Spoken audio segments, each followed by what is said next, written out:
जनता से बोले गए सबसे बड़े झूठ, मोदी जी की गारंटी 100 दिन में काला धन वापस आएगा, आ गया, वादा करा था भूल गए।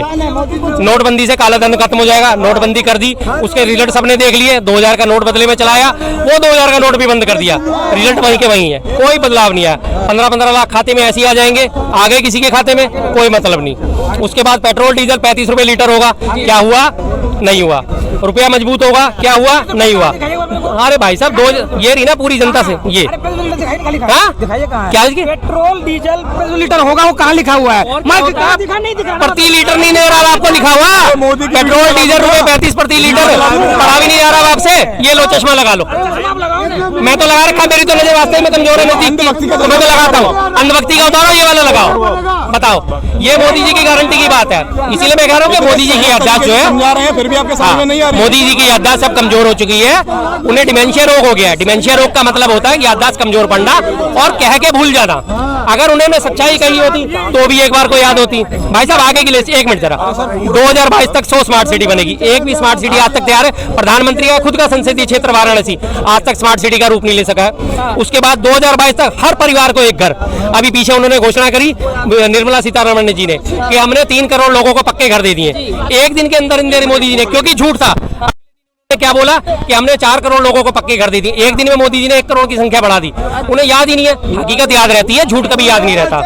2022 तक गंगा का निर्मलीकरण हो जाएगा। क्या गंगा साफ हो गई? आज भी कानपुर में और उसमें सब जगह गंगा का वही हाल है जो था। वर्ल्ड क्लास इंफ्रास्ट्रक्चर बनेगा। क्या वर्ल्ड क्लास इंफ्रास्ट्रक्चर बनाया आपने? व्हाट्सएप यूनिवर्सिटी के छात्र बना दिए वर्ल्ड क्लास लेवल के। 5 ट्रिलियन की इकोनॉमी हो जाएगी, 2022 तक के वादे करेंगे। 5 ट्रिलियन की इकोनॉमी, सुन लीजिए, आराम से सुन लीजिए, फिर उसके बाद पूरे सुनूंगा आपकी भी। 2022 तक, ये 2022 तक के वादे करेंगे कि 5 ट्रिलियन की इकोनॉमी बन जाएगी। आज भी अभी हमारी कितनी है? पौने 4 ट्रिलियन, 2.75, पौने 3 ट्रिलियन। किसानों की आय दुगनी हो जाएगी, आज तक दुगनी हुई तो फिर दूसरी बार किसान अपनी मांगों को लेकर फिर सड़कों पे है। गैस सिलेंडर सस्ता होगा, 450 का उस वक्त मिलता था, आज की डेट में फिर 900 रुपए का, जो कि 1150 रुपए तक का पहुंचा दिया था। भ्रष्टाचार जड़ से खत्म होगा। भ्रष्टाचार जड़ से खत्म करने के लिए क्या करा? हेमंत बिस्वा भ्रष्टाचारी सबसे बड़ा था, उसे उठा के अपनी पार्टी में शामिल कर लिया तो भ्रष्टाचार खत्म हो गया। अजीत पवार भ्रष्टाचारी था, उसे उठा के अपनी पार्टी में शामिल कर लिया तो भ्रष्टाचार खत्म हो गया। छगन भुजबल महाराष्ट्र में भ्रष्टाचारी था, उसे उठा के मेरी पार्टी अपनी पार्टी में शामिल कर लिया, वो भ्रष्टाचार खत्म हो गया। शुभेंदु अधिकारी पश्चिम बंगाल के, सुन लीजिए बस आखिरी लाइन है, आराम से बोल लेना। शुभेंदु अधिकारी था पश्चिम बंगाल में, जब तक वो ममता बनर्जी के साथ था, बहुत बड़ा भ्रष्टाचारी था। उसके ऊपर शारदा चिटफंड घोटाले के और तमाम आरोप दुनिया भर के थे। जिस दिन उसे अपनी पार्टी में लिया, उसे मुख्यमंत्री के तौर पर पेश करा, उसके बाद से उसकी सारी फाइलें बंद हो गई। उसके बाद शुभेंदु मुकुल रॉय पश्चिम बंगाल का, उसे अपनी पार्टी में लिया, भ्रष्टाचार खत्म कर दिया। जी। उसके बाद 2 करोड़ रोजगार हर साल दूंगा, आज मिल गए 2 करोड़ रोजगार मिल गए, पूरे 10 साल में 2 करोड़ रोजगार नहीं मिले। तो ये तो सारे के सारे, क्या लगता है क्या याददाश्त कमजोर हो गई है मोदी जी? पूरी बातें सुन लीजिए क्या बात कह रही है मैडम जी। देखिए, जब तक अशोक चौहान कांग्रेस में थे तब तक इनके अंदर भ्रष्टाचारी वो नहीं थे, जब तक वो चोर नहीं थे। आज बीजेपी में गए तो वो चोर हो गए, ये कांग्रेस कह रही है। मैं क्या बोला? आप सुनिए, 1 मिनट भाई साहब, 1 मिनट, मैंने इस पूरी लिस्ट में अशोक चौहान जी का नाम लिया नहीं लिया ना? जो मैंने उनका नाम लिया, सुन लिए, उनका नाम लिया जिनको बीजेपी भ्रष्टाचारी कहती थी, उनका सबका नाम लिया है, उनका नाम लिया है। मैंने अशोक चौहान जी का तो नाम ही नहीं लिया। उन्होंने पार्टी छोड़ी, राज्यसभा के मेंबर बन गए, वो जाने, उनका काम जाने। मैंने तो कहा ही नहीं उसके बारे में कुछ भी। अब आप बोलो, मैं चोर था वो। उनके पार्टी में आते तो साफ हो जाए। देखिए, मेरी बात सुन लीजिए, अगर कांग्रेस सरकार में भ्रष्टाचार करा और मोदी सरकार में आके नहीं कर रहे सर, तो अच्छे हैं कि नहीं अच्छे हैं? अगर मान ले कल आपने चोरी करी, ठीक है ना?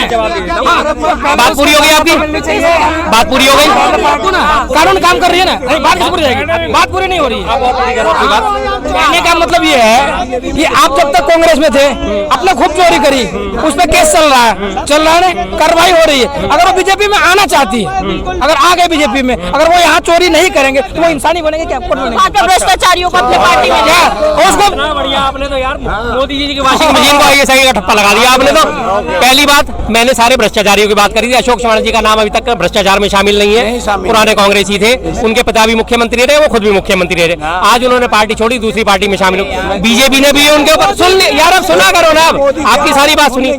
बीजेपी ने भी उनके ऊपर कोई आरोप नहीं लगा। लगाया, कांग्रेस ने उनके ऊपर कोई आरोप नहीं लगाया। आप सारी बात के मुद्दों से भटक गए। मैंने छगन भुजबल का नाम लिया, आपने उस पर बात नहीं करी। मैंने अजीत पवार का नाम लिया, आपने उस पर बात नहीं करी। मैंने शुभेंदु अधिकारी का नाम लिया, आपने उस पर बात नहीं करी। मैंने हेमंत विश्व शर्मा का नाम लिया, आपने उस पर बात नहीं की। आप बात घुमा के कहां ले गए? अब 2 मिनट बाद आपको पता हाल क्या होने वाला है, मैं आपको बताऊंगा। जब आप फैक्ट्स पे और सारे तथ्यों में पिछड़ते चले जाओगे, उसके बाद आ जाओगे राम मंदिर पे। आप 2 मिनट बाद बोलोगे राम नामी चादर, जय श्री राम के पीछे आपके 2-4 सपोर्टर खड़े हो गए, अभी वो शुरू हो जाएंगे। इन सब सारी बातों से आप हारने शुरू हो जाओगे। अब आप मुझे जवाब दे सकते हो तो दो, बताओ। वो बताइए क्या बोल रहे हैं। देखिए, मेरा कहने का तात्पर्य ये है कि जब तक कांग्रेस में थे मुकुल लाल, इसमें तृणमूल कांग्रेस में, तब तक तो अपन वो इंसान थे। ये नहीं पार्टी कह रही नहीं, इंसान है। अब बीजेपी में आप जोर कर रहे हो। नहीं, वो कह रहे हैं कि ऐसा आरोप लगा था। ये बीजेपी ने कहा था, ये बीजेपी ने कहा था कि शुभेंदु अधिकारी जो है भ्रष्ट है, करप्ट है। ये छगन भुजबल के बारे में बीजेपी ने कहा था। इन सबके ऊपर आरोप बीजेपी ने लगाए थे। हेमंत विश्व शर्मा के बारे में आपको वीडियो दिखाऊं, जब भ्रष्टाचारी उनके थे या नहीं थे। अमित शाह जी से सवाल पूछा गया था। सुनिए 1 मिनट। अमित शाह जी से जब शामिल होने के बाद अमित शाह जी से पत्रकार ने सवाल करा, हेमंत विश्व शर्मा भ्रष्टाचारी थे या नहीं थे? अरे छोड़ो भैया, ऐसी बात नहीं करते। नहीं, बताइए आप भ्रष्टाचारी थे या नहीं? अरे छोड़ो भैया, ऐसी बात नहीं करते। फिर अगर मोदी जी अच्छे नहीं है तो सारे ये नेता मोदी जी में शामिल क्यों हो रहे हैं? क्यों हो रहे हैं? बता देते हैं। ईडी का डंडा, आईटी का डंडा, सीधी सी बात है। दबाव की राजनीति, और इसके अलावा क्या है इनके पास? नीतीश पे दबाव ही नहीं है। 2000 सुन लीजिए, अब 2017 बता देता हूँ। 2000 उनके ऊपर ना आज से, अरे यार शोर मचाओगे तो सुनोगे कहाँ से? अरे चुप रहे, बोल लियो आराम से, खूब बोल लियो, बोल लियो इसको पीछे कर थोड़ा सा। हाँ, हाथ छोड़ दो यार। मैं बता रहा हूँ, पिछले बार जब एमपी में चुनाव हुआ ना, तो ये जो बीजेपी में शामिल हुए हैं, क्या नाम है उनका? हाँ भाई साहब, जो भी बीजेपी में शामिल हुए हैं वो क्या नाम है, जो मंत्री है? जानकारी है ना सर, मैं हकीकत में आपको फॉलो करता हूँ, रियल बता रहा हूँ मैं आपको।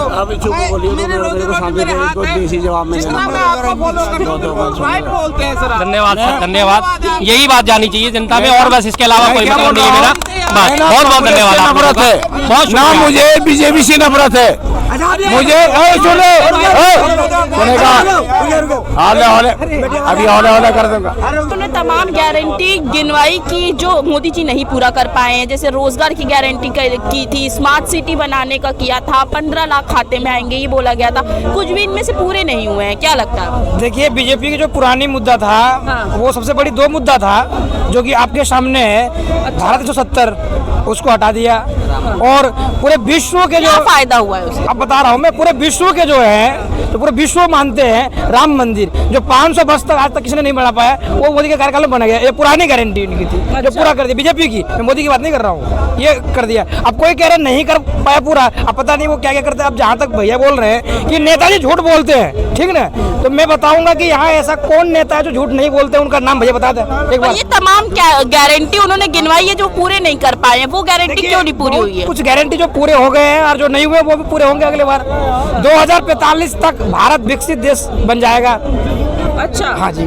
पर यही बात है, राहुल गांधी भी उठा रहे हैं कि पुरानी गारंटी तो पूरी हुई नहीं है, फिर नई गारंटी की बात होने लगी। राहुल गांधी जी के जो क्या कहते हैं, वो राजीव गांधी थे, वो कहते थे कि हम यहाँ से अगर 1 रुपया भेजते हैं तो जो जन्मीन जनता है वो बस 15 पैसा पहुँचता है, और आज 1 रुपया पहुँच रहा है, तो वो क्या बात करेंगे? आप कहाँ के हो? अच्छा। आप कहाँ के हो? 1 मिनट, आप कहाँ के हो? वो बात नहीं, अब जो बात सामने करो ना, मुद्दा की बात। आप मैं कहाँ के हो? हिंदुस्तान का हूँ, मैं आई एम इंडियन। अभी दिल्ली की बात हो रही, दिल्ली मैं में हिंदुस्तान का हूँ। दिल्ली की बात हो रही।